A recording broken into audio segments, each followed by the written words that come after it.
सोचिए, अगर आज से कुछ हजार साल बाद दुनिया वैसी न रहे जैसी आप जानते हैं, अगर भविष्य में ऐसा समय आए जब इंसान ही इंसान का सबसे बड़ा दुश्मन बन जाए तो। गरुड़ पुराण और कल्कि पुराण में लिखी कुछ भविष्यवाणियां इतनी डरावनी हैं कि उन्हें सुनकर सिर्फ दिमाग नहीं बल्कि आत्मा तक हिल जाती है। यह कोई फिल्म की कहानी नहीं है, कोई कल्पना नहीं है, यह उन ग्रंथों में दर्ज है जिन्हें हजारों वर्षों से सत्य का आधार माना गया है। कलयुग का अंत सिर्फ विनाश नहीं बल्कि मानव स्वभाव की सबसे अंधेरी परीक्षा होगा।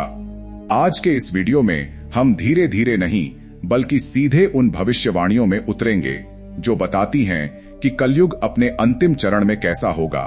लेकिन उससे पहले अगर आप इस सृष्टि के चक्र को सच में समझना चाहते हैं तो आपको यह जानना होगा कि कलयुग आखिर कितना बड़ा है।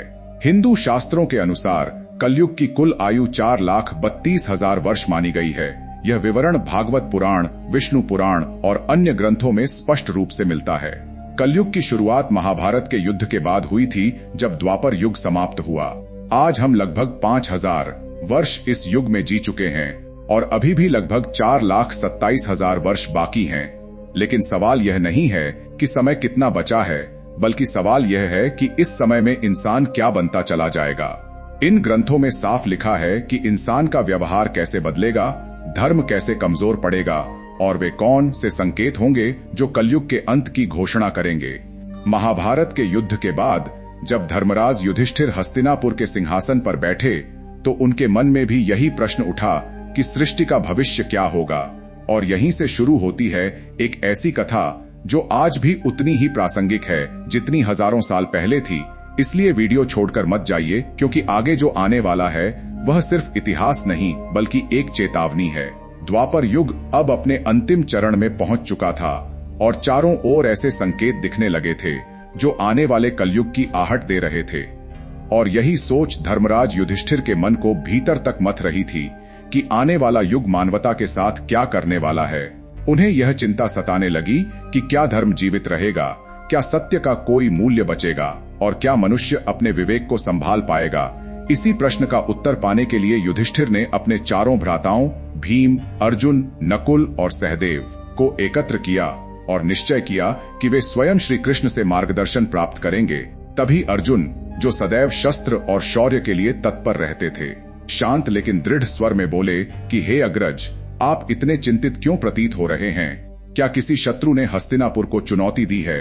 यदि ऐसा है तो आज्ञा दें और मैं उसी क्षण उसका अंत कर दूं। युधिष्ठिर ने गहरी सांस लेते हुए उत्तर दिया कि हे अर्जुन, तुम्हारे पराक्रम पर मुझे कोई संदेह नहीं। इस धरती पर ऐसा कोई शत्रु नहीं जो हस्तिनापुर पर आक्रमण का साहस कर सके। पर मेरी चिंता किसी बाहरी युद्ध को लेकर नहीं बल्कि उस अदृश्य युद्ध को लेकर है जो कलयुग के रूप में मानवता के भीतर शुरू होने वाला है। मुझे भय है कि आने वाले समय में मनुष्य किस मार्ग पर चलेगा और धर्म तथा सत्य का क्या स्वरूप रह जाएगा। यह सुनकर भीम भी व्यथित हो उठे और बोले कि हे भैया, आपकी यह चिंता हमारे हृदय में भी भय भर रही है। कृपया स्पष्ट कीजिए कि यह संकट कैसा है। तब युधिष्ठिर ने गंभीर स्वर में कहा कि एक अत्यंत भयावह समय आने वाला है और कलयुग के प्रभावों पर विचार कर मेरा मन अशांत हो उठा है। इसी कारण मैंने निश्चय किया है कि हमें द्वारिका जाकर श्री कृष्ण से ही समाधान प्राप्त करना चाहिए, क्योंकि केवल वही भविष्य को पूर्ण रूप से जानते हैं। सभी पांडव इस निर्णय से सहमत हो गए और शीघ्र ही द्वारिका की ओर प्रस्थान किया। द्वारिका नगरी में पहुंचते ही श्री कृष्ण ने पांडवों का स्नेहपूर्वक स्वागत किया और युधिष्ठिर ने उनके चरणों में प्रणाम करते हुए निवेदन किया कि हे केशव, द्वापर युग अब समाप्ति की ओर है और कलयुग के लक्षण स्पष्ट दिखाई देने लगे हैं। मैं यह जानना चाहता हूं कि उस युग में मानव का स्वभाव कैसा होगा, वह किन कर्मों में लिप्त रहेगा और मोक्ष प्राप्ति का मार्ग क्या होगा। तब श्री कृष्ण ने मुस्कुराते हुए कहा कि हे धर्मराज, तुम्हारी जिज्ञासा उचित है और कलयुग के प्रभावों को समझना अत्यंत आवश्यक है, किंतु इसका उत्तर मैं तुम्हें सीधे नहीं दे सकता। इसके लिए तुम्हें और तुम्हारे भाइयों को कुछ विशेष अनुभवों से होकर गुजरना होगा। यह सुनकर युधिष्ठिर ने उत्सुकता से पूछा कि हे माधव, यदि यह परीक्षा आवश्यक है तो हमें क्या करना होगा? श्री कृष्ण ने कहा, हे महाराज, आपको और आपके चारों भ्राताओं को अलग अलग दिशाओं में फैले घने और रहस्यमय वनों में जाना होगा। वहां आपको कुछ ऐसे दृश्य दिखाई देंगे जो सामान्य नहीं होंगे और जिनका अर्थ गहरा होगा। उन सभी अनुभवों को देखकर मेरे पास लौटना और मुझे विस्तार से बताना, तभी मैं आपको कलयुग के प्रभावों का सही अर्थ समझा सकूंगा। युधिष्ठिर ने विनम्रता से कहा, जैसी आपकी आज्ञा केशव। आप जिस दिशा की ओर संकेत करेंगे हम सभी वहां जाने को तत्पर हैं। तब श्री कृष्ण ने कहा, तुम और तुम्हारे भाई अलग अलग दिशाओं में जाओ, वहां भयंकर वन है। यदि कोई असामान्य या विचित्र घटना दिखाई दे तो उसे स्मरण में रखकर मेरे पास लौट आना। मैं तुम्हें कलयुग का रहस्य समझाऊंगा। श्री कृष्ण की आज्ञा का पालन करते हुए पांडव अपने रथों से उतरे और पैदल ही वनों की ओर बढ़ चले। वन का वातावरण शांत था, किंतु उसमें एक रहस्यमय भय भी छिपा हुआ था। अधिक अनुभव प्राप्त करने के लिए पांडव अलग अलग दिशाओं में चले गए। युधिष्ठिर को एक घने वन में एक अत्यंत विचित्र दृश्य दिखाई दिया। उन्होंने एक विशालकाय हाथी देखा जिसके 2 सूंड थे और वह अपनी दोनों सूंडों से वन के पेड़ों को उखाड़ रहा था, मानो उसकी शक्ति की कोई सीमा न हो। युधिष्ठिर यह देखकर आश्चर्य में पड़ गए और सोचने लगे कि यह दृश्य किस बात का संकेत दे रहा है। अर्जुन एक शांत और सुंदर वन में पहुंचे जहां पक्षियों की मधुर ध्वनि गूंज रही थी। वहां उन्होंने एक विशाल पक्षी देखा जिसके पंखों पर वेदों की रचनाएं अंकित थीं, किंतु वही पक्षी मृत प्राणियों का मांस खा रहा था। अर्जुन यह देखकर चकित हो गए कि एक ओर वेदों का ज्ञान और दूसरी ओर हिंसा, यह कैसा विरोधाभास है।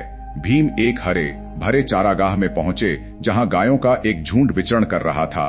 उन्होंने देखा कि एक गाय ने अपने बछड़े को जन्म दिया और उसे इतनी तीव्रता से चाटने लगी कि बछड़ा लहूलुहान हो गया। यह दृश्य देखकर भीम सोचने लगे कि यह कैसी ममता है जो अपने ही संतान को पीड़ा दे रही है।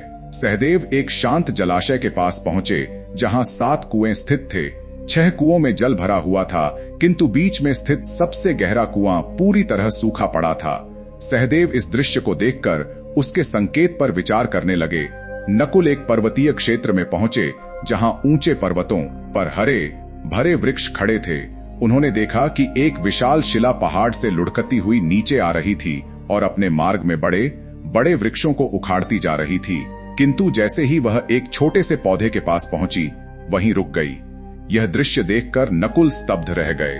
संध्या होते ही सभी पांडव वन से लौटकर श्री कृष्ण के पास पहुंचे और अपने अपने अनुभव साझा किए।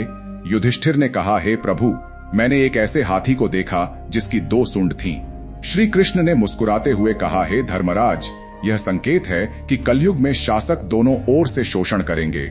वे प्रजा से सेवा और भक्ति की अपेक्षा रखेंगे, किंतु अपने स्वार्थ के लिए उनका दोहन करेंगे। ऊपर से वे धर्म का आडंबर करेंगे पर भीतर से स्वार्थी होंगे। अर्जुन ने कहा, प्रभु, मैंने एक ऐसा पक्षी देखा जिसके पंखों पर वेदों की रचनाएं थीं, किंतु वह मांस भक्षण कर रहा था। श्री कृष्ण ने उत्तर दिया, हे अर्जुन, कलयुग में अनेक लोग स्वयं को विद्वान और पंडित कहेंगे। उनके पास ज्ञान तो होगा किंतु हृदय शुद्ध नहीं होगा। वे धर्म और वेदों का उपयोग केवल धन और लाभ के लिए करेंगे। भीम ने कहा, प्रभु, मैंने एक गाय को अपने बछड़े को इतनी तीव्रता से चाटते देखा कि वह घायल हो गया। श्री कृष्ण ने गंभीर स्वर में कहा, हे भीम, कलयुग में माता पिता का अत्यधिक स्नेह बच्चों को आत्मनिर्भर बनने से रोकेगा और वही ममता उनके विकास में बाधा बन जाएगी। सहदेव ने अपने अनुभव का वर्णन करते हुए कहा, हे प्रभु, मैंने 7 कुओं में से बीच स्थित सबसे गहरे कुएं को पूर्णतः सूखा देखा। यह सुनकर श्री कृष्ण ने कहा, हे सहदेव, यह दृश्य दर्शाता है कि कलयुग में लोग बाहरी रूप से धनवान प्रतीत होंगे, किंतु अपने पड़ोसियों की भूख और प्यास की कोई चिंता नहीं करेंगे। इस युग में स्वार्थ ही मनुष्य का स्वभाव बन जाएगा। इसके बाद नकुल ने कहा, हे प्रभु, मैंने देखा कि एक विशाल शिला अपने मार्ग में बड़े बड़े वृक्षों को नष्ट करती चली आ रही थी, किंतु एक छोटे से पौधे के पास पहुंचते ही वह रुक गई। तब श्री कृष्ण ने कहा, हे नकुल, यह संकेत है कि कलयुग में धन और सत्ता मनुष्य को पतन से नहीं बचा पाएंगे, किंतु ईश्वर का नाम और सच्ची भक्ति जो उस छोटे पौधे के समान है मनुष्य का उद्धार कर सकती है। इसके पश्चात गरुड़ पुराण में वर्णित एक प्रसंग आता है जिसमें गरुड़ जी भगवान विष्णु से प्रश्न करते हैं कि चारों युगों सतयुग, त्रेतायुग, द्वापर युग और कलयुग में कलयुग को सबसे अधिक भयावह क्यों माना गया है? इसके अंत के क्या संकेत होंगे और यह युग किस प्रकार समाप्त होगा? भगवान विष्णु उत्तर देते हैं कि कलयुग में अधर्म, स्वार्थ और पाप का प्रभुत्व होगा और इसके अंतिम समय में कुछ विशेष लक्षण प्रकट होंगे जो सृष्टि के विनाश की ओर संकेत करेंगे। इसके बाद उन संकेतों में पहला संकेत बताया गया है मानव आयु का ह्रास। कलयुग के अंतिम चरण में मानव जीवन की औसत आयु अत्यंत कम होकर लगभग 20 वर्ष रह जाएगी। लोग 12 वर्ष की आयु में ही वृद्धावस्था के लक्षण दिखाने लगेंगे। उनके बाल सफेद हो जाएंगे, चेहरे पर झुर्रियां पड़ेंगी और शरीर दुर्बल व रोगग्रस्त हो जाएगा। यह शारीरिक पतन मनुष्य की जीवन शैली, असंयम और नैतिक पतन का परिणाम होगा। अस्वास्थ्यकर भोजन, अनियमित दिनचर्या और निरंतर तनाव के कारण लोग शारीरिक और मानसिक रूप से कमजोर होते चले जाएंगे। स्त्रियां 8 से 9 वर्ष की अल्पायु में ही संतान को जन्म देने लगेंगी, किंतु उनका शरीर इतना दुर्बल होगा कि वे बच्चों का उचित पालन पोषण नहीं कर पाएंगी। बच्चे कुपोषण और कमजोरी के शिकार होंगे, जिससे समाज में अस्वस्थ और निर्बल पीढ़ियों का जन्म होगा और पारिवारिक व सामाजिक संरचना पूरी तरह से टूटने लगेगी। लोग भौतिक आवश्यकताओं की पूर्ति में इतने उलझ जाएंगे कि परिवार और संबंधों के प्रति उदासीन हो जाएंगे। यह संकेत उस समय को दर्शाता है जब मानव की शारीरिक और मानसिक शक्ति का पूर्ण ह्रास हो जाएगा और समाज में अव्यवस्था, अशांति तथा अराजकता फैल जाएगी। लोग एक दूसरे के प्रति प्रेम और विश्वास खो देंगे और स्वार्थ ही जीवन का मूल आधार बन जाएगा। यह भविष्यवाणी मानवता को चेतावनी देती है कि संतुलित जीवन शैली और नैतिकता के बिना समाज का पतन निश्चित है। इसके बाद दूसरा संकेत बताया गया है पतिव्रता स्त्रियों का लोप। कलयुग के अंत में धर्म और नैतिकता का इतना पतन हो जाएगा कि पतिव्रता स्त्रियां लगभग समाप्त हो जाएंगी। एक स्त्री अनेक पुरुषों के साथ संबंध स्थापित करेगी, जो सामाजिक और नैतिक गिरावट का स्पष्ट प्रमाण होगा। लोग पूजा पाठ, श्राद्ध, अंतिम संस्कार और विवाह जैसे संस्कारों को त्याग देंगे। जल की कमी के कारण स्नान बंद हो जाएगा, जिससे शारीरिक और आध्यात्मिक शुद्धता नष्ट हो जाएगी। भोजन में मांसाहार का अत्यधिक प्रचलन होगा और सात्विक आहार जैसे फल, सब्जियां और अनाज दुर्लभ हो जाएंगे। लोग चमकीले, तंग और भड़कीले वस्त्र पहनेंगे, जो भौतिकता की ओर उनके झुकाव को दर्शाएंगे। समाज में स्वार्थ, लालच और छल कपट का बोलबाला होगा। रिश्तों में विश्वास समाप्त हो जाएगा और लोग केवल अपने सुख और सुविधाओं के लिए जीवन जीने लगेंगे। यह संकेत कलयुग के उस दौर को दर्शाता है जहां नैतिकता का पतन और संबंधों का विघटन अपने चरम पर होगा और मनुष्य धर्म व कर्तव्य से विमुख होकर केवल सांसारिक भोगों की खोज में लगा रहेगा। यह परिस्थिति समाज में अविश्वास, अशांति और अनैतिकता को और अधिक बढ़ावा देगी। गरुड़ पुराण हमें यह सिखाता है कि केवल धर्म और नैतिक मूल्यों का पालन ही समाज को संतुलित, स्थिर और सौहार्दपूर्ण बनाए रख सकता है। इसके बाद तीसरा संकेत बताया गया है वृक्षों का फलहीन होना। कलयुग के अंतिम समय में प्रकृति का भीषण विनाश होगा। वृक्ष फल और फूल देना बंद कर देंगे और केवल शमी जैसे कुछ विशेष वृक्ष ही जीवित रह पाएंगे। लोग शाकाहार को पूरी तरह त्याग देंगे और मांसाहार पर निर्भर हो जाएंगे।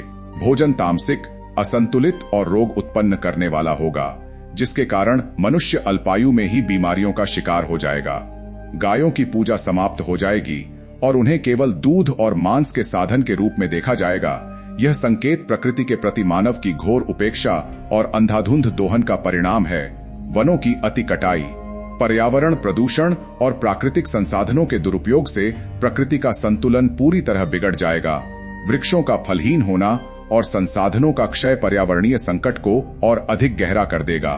समाज में भोजन की भारी कमी उत्पन्न होगी और लोग भूख व कुपोषण से पीड़ित हो जाएंगे। यह संकेत मानव को यह शिक्षा देता है कि प्रकृति का संरक्षण और उसके प्रति सम्मान ही जीवन को सुरक्षित रख सकता है। इसके बाद चौथा संकेत आता है अल्पवृष्टि। कलयुग के अंत में वर्षा अत्यंत कम हो जाएगी। खेतों में अन्न का उत्पादन लगभग समाप्त हो जाएगा और जो थोड़ा बहुत अन्न उत्पन्न होगा वह आकार में छोटा, रसहीन और पोषण से रहित होगा। फलों में रस का अभाव हो जाएगा, जिससे मनुष्य भूख और प्यास से व्याकुल हो उठेंगे। केवल बकरियों का दूध ही उपलब्ध रहेगा, जो प्राकृतिक संसाधनों की भयावह कमी को दर्शाता है। यह स्थिति सामाजिक और आर्थिक संकट को और अधिक गंभीर बना देगी।